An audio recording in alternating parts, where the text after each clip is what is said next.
أفلا يتدبرون القرآن أعوذ بالله من الشيطان الرجيم بسم الله الرحمن الرحيم والوالدات يرضعن أولادهن حولين كاملين لمن أراد أن يتم الرضاعة وعلى المولود له رزقهن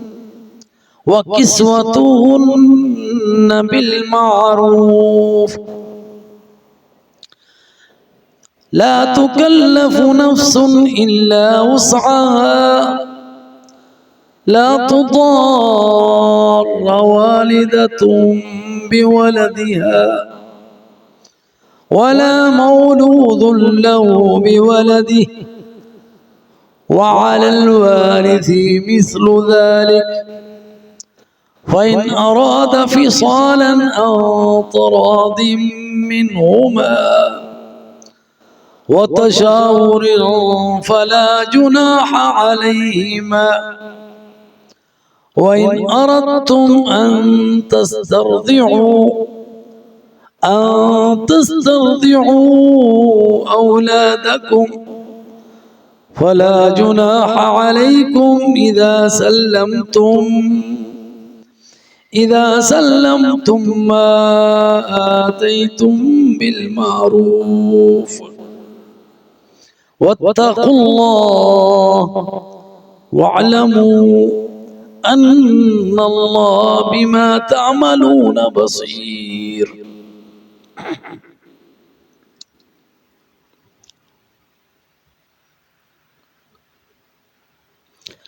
والوالدات والدہ کی جمع والدات مائیں والوالدات اور مائیں یرضعن دودھ پلائیں رضاعت اسی سے لفظ ہے یہ فعل مضارع ہے خبر ہے والدات کو لیکن بمعنی امر کے ہے اور مائیں دودھ پلائیں اولادہن اپنی اولاد کو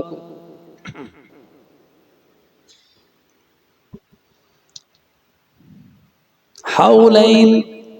کاملین حول سال کو کہتے ہیں حولین کاملین پورے 2 سال تو یہاں پہ جو مدت رضاعت ہے دودھ پلانے کی مدت وہ بیان ہوئی ہے اور وہ ہے 2 سال حولین کاملین. اب اس سے پہلے نکاح کا ذکر ہوا پھر اس کے بعد طلاق کے مسائل بیان ہوئے اور طلاق میں آگے پھر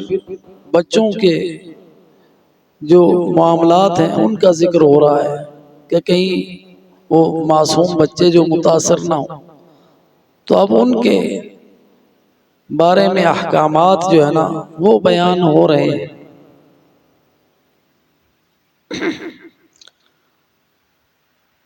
تو مائیں یرضعن اولادہن اپنی اولاد کو دودھ پلائیں حولین 2 سال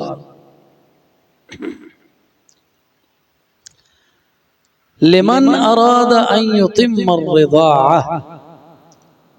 یہ اس کے لیے ہے جو رضاعت مکمل کرنا چاہتا ہے یعنی حتمی نہیں ہے یہ تکمیل 2 سال تک یہ حتمی طور پر نہیں ہے یعنی جو مکمل کرنا چاہتا ہے 2 سال تو 2 سال تک پلائے تو 2 سال تک جب پلا دیا تو وہ رضاعت جو ہے وہ مکمل ہو گئی. اور اس میں ایک اور حکم بھی ہے وہ یہ کہ اس سے یہ پتہ چلتا ہے کہ جو رضائی بھائی رضائی بہنیں جو بنتی ہیں وہ اسی مدت کے دوران ہیں کہ جنہوں نے اس 2 سال میں دودھ پیا ہو۔ اگر ان کی عمر 2 سال سے زیادہ ہے پھر اگر دودھ پیتے ہیں تو پھر وہ رضائی بھائی نہیں ہے، پھر وہ دودھ کی حیثیت عام غذاؤں کی طرح ہی ہے۔ رضاعت سے بھی رشتے جو ہیں وہ اسی طرح قائم ہوتے ہیں جیسے سگے بہن بھائی ہوتے ہیں۔ تو جو رضائی بھائی ہے اس کے ساتھ اس نکاح لڑکی کا نہیں ہو سکتا جنہوں نے ایک ہی ماں کا دودھ پیا ہو۔ تو وہ جو حرمت ہے وہ اسی مدت کے دوران ہے جو اللہ تعالیٰ نے بیان کی ہے، وہ ہے 2 سال۔ والوالدات یرضعن اولادہن، اپنی اولاد کو مائیں دودھ پلائیں، حولین کاملین، پورے 2 سال، لمن اراد ان یتم الرضاعہ، جو چاہتا ہے کہ رضاعت مکمل کرے۔ اور اسی کا ذکر اور جگہ بھی آتا ہے وَحَمْلُهُ وَفِصَالُهُ 30 شَهْرًا، مائیں جو ہیں وہ اس کو حمل میں ہوتا ہے بچہ، اور پھر اس کے بعد دودھ پلانے کی مدت ہے، اور یہ پوری مدت جو ہے یہ 30 مہینے ہیں۔ 30 مہینے، اس میں 24 مہینے تو مدت رضاعت کے ہیں، اور کم از کم حمل کی مدت جو ہے وہ 6 مہینے ہیں۔ اس طرح اللہ تعالیٰ نے ایک اور جگہ پہ اس کی مدت بیان فرمائی، وَحَمْلُهُ یعنی بچے کا حمل، وَفِصَالُهُ اور اس کا دودھ پلانا جو ہے ساری مدت 30 شہرا، 30 مہینے ہے۔ اس کے بعد فرمایا وَعَلَى الْمَوْلُودِ لَهُ رِزْقُهُنَّ وَكِسْوَتُهُنَّ بِالْمَعْرُوفِ۔ وَعَلَى الْمَوْلُودِ لَهُ، وَعَلَى اور اوپر، یعنی المولود بچہ، لہو جس کا ہے، یعنی وہ بچہ جس کا ہے اس کے اوپر لازم ہے، یعنی والد کے اوپر، رزقہن کہ وہ ان دودھ پلانے والیوں کو رزق دیں، کھلائیں۔ یہ طلاق کے بعد کا معاملہ ہے، طلاق کے بعد کا۔ وَقِسْوَتُهُنَّ اور ان کے کپڑوں کا بھی بندوبست رکھیں، ان کو پہنائیں، بالمعروف جو وہاں کے دستور کے مطابق ہو، اس معاشرے میں عام جو دستور ہے اس کے مطابق اس کے کھانے پینے کا اور پہننے کا جو ذمہ داری ہے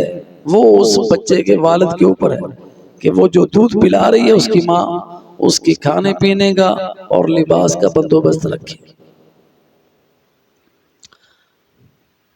لا تکلف نفس الا وسعها، اب اللہ تعالیٰ کسی کو بھی مکلف نہیں کرتا، لا تکلف نہیں مکلف کرتا، نہیں تکلیف دیتا، نفس کسی بھی جان کو، الا سوائے وسعها جتنی اس کی وسعت ہو، یعنی وہ جو معروف کے مطابق ہے، دستور کے مطابق جو نان اور نفقہ ہے مدت رضاعت کے دوران وہ دستور کے مطابق ہے۔ تو وہ دستور کے مطابق کیا معنی؟ یعنی اگر وہ غریب آدمی ہے تو اس سے یہ نہ مطالبہ کیا جائے کہ فلاں تو جو غنی ہے وہ اتنے پیسے دے رہا ہے، ہاں جی وہ یہ کھلا پلا رہا ہے، ایسا لباس دے رہا ہے، تو غریب آدمی سے یہ مطالبہ نہیں کیا جائے گا، جو جس کی حیثیت ہے اس کے مطابق ہی وہ خرچ کرے گا۔ لا تکلف نفس الا وسعها، یعنی جو غریب آدمی ہے اس کا نفقہ اس کے مطابق ہوگا، جو غنی آدمی ہے اس کی حیثیت کے مطابق ہی اس کے اوپر نفقہ اور خرچ کرے گا۔ تو جو والد جس کا فوت ہو گیا ہے بچے کا، تو اب جو اس کے وارث ہیں وہ اس کے ذمہ دار ہیں نان نفقے کے، جی اس کے بعد فرمایا لا تضار والدۃ بولدها ولا مولود له بولده لا تضار والدۃ بولدها، یعنی نہ نقصان پہنچایا جائے والدہ کو اس کے بچے کی وجہ سے، اور نہ ہی نقصان پہنچایا جائے والد کو اس کے بچے کی وجہ سے، یعنی والدہ کو اس کے بچے کی وجہ سے نقصان پہنچانا کیا ہے کہ وہ اس کو رکھنا چاہتی ہے اور یہ چھین کے کہیں اور دینا چاہتا ہے، تو ایسے معاملات نہیں ہونے چاہیے، ایک دوسرے کو نقصان پہنچانے کی کوشش نہیں کرنی چاہیے، اور نہ ہی ماں جو دودھ پلا رہی ہے وہ بچے کی ایسی تربیت کرے کہ وہ والد سے متنفر ہی ہو جائے۔ اس لیے دونوں کو یہ حکم دے دیا لا تضار والدۃ بولدها، جی عورت کو اس کے بچے کی وجہ سے کوئی تکلیف نہ پہنچائی جائے، ولا مولود له، اور نہ ہی اس بچے کے والد کو بولدہ، اس کے بچے کی وجہ سے کوئی تکلیف پہنچائی جائے۔ جب طلاق کے معاملات ہوتے ہیں، عداوتیں ہوتی ہیں، دشمنیاں ہوتی ہیں، تو وہ جو ہے دشمنیاں یا اس طرح کی عداوتوں میں ایک دوسرے کو نقصان نہ پہنچائیں، یہ اللہ سبحانہ و تعالیٰ کی طرف سے ہدایت دی جا رہی ہے کہ نہ ہی ماں بچے کی اور نہ ہی باپ اپنے اس بچے کی وجہ سے ایک دوسرے کو نقصان نہ پہنچائیں، کہ والدہ جو ہے وہ نقصان کیسے پہنچائے گی؟ وہ اس طرح کہ اس کا باپ جو ہے بچے کا، وہ اس کے پاس اتنی وسعت نہیں ہے، وہ اس سے زیادہ تقاضا کرے کہ مجھے اتنے زیادہ پیسے دو، تو یہ بچے کی وجہ سے نقصان پہنچانا ہے باپ کو، تو دونوں طرف سے اس طرح کے معاملات ہو سکتے ہیں۔ اسی طرح بچہ جو ہے اس کو والد سے چھین لیا جائے، اور یہاں پہ ایک اور بات یہ ہے وَلَا مَوْلُودٌ لَهُ بِوَلَدِهِ، کہ جو بچہ ہے نا وہ والد ہی کا ہے، وہ جو دودھ پلا رہی ہے طلاق کے بعد اس کو اس کا خرچہ ملے گا، اور جو ہمارے ہاں نا اتنے عدالتیں جو فیصلہ کرتی ہیں بچہ ماں کو دے دیتی ہیں، وہ ٹھیک نہیں ہے، بچہ والد کا ہی ہے۔ یہاں پہ اللہ تعالیٰ نے واضح طور پر بتا دیا مولود لہو، جس کا بچہ ہے تو بچہ والد کا ہی ہوتا ہے۔ اس کے بعد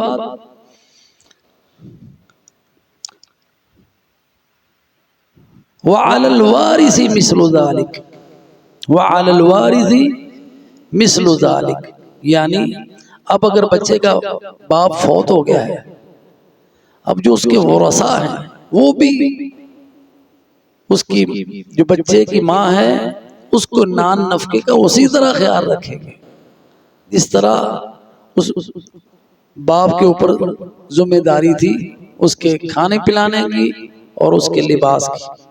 اس لیے فرمایا وَعَلَى الْوَارِثِ مِثْلُ ذَلِكَ فَإِنْ أَرَادَ فِصَالًا، پس اگر وہ دودھ چھڑانا چاہتے ہیں دونوں، یعنی ماں باپ جو ہے بچے کے، وہ اگر وہ دودھ چھڑانا چاہتے ہیں، یعنی یہ 2 سال سے پہلے ہے، اگر ان میں کوئی ایسا معاملہ ہے کہ وہ بچے کو دودھ چھڑانا چاہتے ہیں عن تراض منہما وتشاور، تو یہ دودھ چھڑانا جو ہے دونوں کی رضامندی سے ہوگا، اس میں باپ کی رضامندی بھی شامل ہوگی، ماں کی رضامندی بھی شامل ہوگی،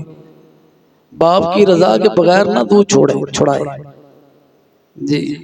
وتشاور، اور اس معاملے میں آپس میں مشورہ بھی کر لیں، فلا جناح علیہما، تو اگر دودھ چھڑانے کی 2 سال کے مدت سے پہلے دودھ چھڑا لیتے ہیں تو ان کے اوپر کوئی گناہ نہیں ہے۔ وَإِنْ أَرَدْتُمْ، اور اگر تم چاہو، اگر تم ارادہ کرو،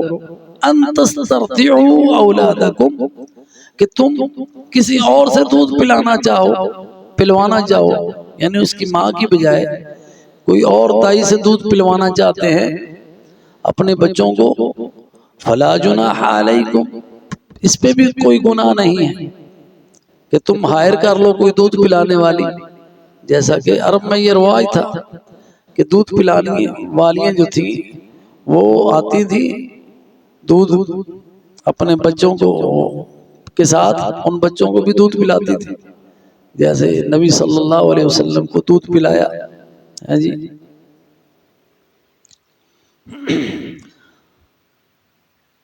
فلا جناح علیکم، تو یہ دودھ پلوانے پر بھی آپ کے اوپر کوئی گناہ نہیں ہے۔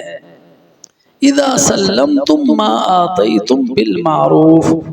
اذا سلمتم، اگر تم ادا کر دو، ما آتیتم، جو تمہیں دیا گیا ہے، بالمعروف، معروف کے مطابق، اگر وہ معاوضہ جو مقرر ہے وہ تم اچھے طریقے سے ادا کر دو تو پھر کوئی گناہ نہیں ہے۔ تو یہاں پہ یہ بھی معاملہ کلیئر کر دیا اللہ نے کہ دودھ کسی اور عورت سے بھی پلوایا جا سکتا ہے، اور اس دودھ پلانے والی کو اس کا معاوضہ بھی دیا جانا چاہیے جو اس معاشرے کے دستور کے مطابق ہو۔ اور اس سارے معاملے میں واتقوا اللہ، یہاں پہ بار بار تلقین آتی ہے، اور اللہ سے ڈرتے رہو، اللہ کا تقوی اختیار کرو، یعنی کہیں بھی ایک دوسرے کو نقصان پہنچانے کی، تکلیف دینے کی کوشش نہ کرو، اور معاملات لین دین کے جتنے بھی ہیں اس میں بھی اللہ کا تقوی اختیار کرو۔ وَاعْلَمُوا، اور جان لو، ان اللہ بما تعملون بصیر، یہ جان لو کہ جو کچھ تم کرتے ہو اللہ سب کچھ دیکھ رہا ہے۔ اگر تم یہاں پہ یہ بات بتانے کا مقصد کیا ہے کہ جو تم کر رہے ہو وَاعْلَمُوا، علم رکھو، ان اللہ، بے شک اللہ، بما تعملون، جو بھی تمہارا عمل ہے، بصیر، اللہ دیکھ رہا ہے۔ یعنی اگر تم بھلائی کا کام کر رہے ہو، اگر معاوضہ جو مقرر کیا ہوا ہے اس کو اچھے طریقے سے دے رہے ہو، یا احسان کے ساتھ اس کو زیادہ دے رہے ہو، یہ خیر کی بات ہے، اللہ کو پتہ ہے، اللہ تمہیں اس پر اجر دے گا۔ اگر تم نقصان پہنچانے کی کوشش کر رہے ہو، جو معاوضہ ہے وہ نہیں دے رہے، یا اس کی بچے کی ماں کو تکلیف دینے کی کوشش کر رہے ہو کیونکہ طلاق ہو چکی ہے، اس میں تم کوشش ہو کہ جتنا میں نقصان پہنچا سکوں پہنچاؤں، تو یہ شر ہے، تو اس شر پر بھی اللہ دیکھ رہا ہے تمہارے اس شر کو، اس پر تمہیں سزا بھی ملے گی۔ اس لیے واتقوا اللہ، پہلے ذکر ہے، اللہ سے ڈرتے رہو، اپنے جتنے بھی معاملات ہیں انسانوں کے ساتھ ہوں، ایک دوسرے کے ساتھ ہیں، خاص طور پر میاں بیوی کے ہیں، وہ میاں بیوی کے تعلقات ہیں، نکاح کے دوران ہیں یا نکاح کے بعد طلاق ہو چکی ہے اس کے بعد کے ہیں، ان سارے معاملات میں تقوی آپ کے پاس رہنا چاہیے، اللہ کا ڈر، کہیں زیادتی نہ ہو۔ جو تمہارا عمل ہے اللہ دیکھ رہا ہے، اس پر اگر اچھائی کے عمل ہیں تو تمہیں اس پر جزا ملے گی، اور اگر برے اعمال ہیں تو اس کی سزا ملے گی۔ تو اللہ تعالیٰ سے دعا ہے کہ اللہ ہمیں اچھے اعمال کرنے کی توفیق عطا فرمائے، آمین۔ تو یہاں سے یہ بھی دیکھ لیں کہ اللہ تعالیٰ نے انسان کے ساتھ پیش آنے والے سارے معاملات کو اللہ تعالیٰ نے کس طرح کھول کھول کے بیان کیا ہے۔ جزاکم اللہ خیرا، والسلام علیکم ورحمۃ اللہ۔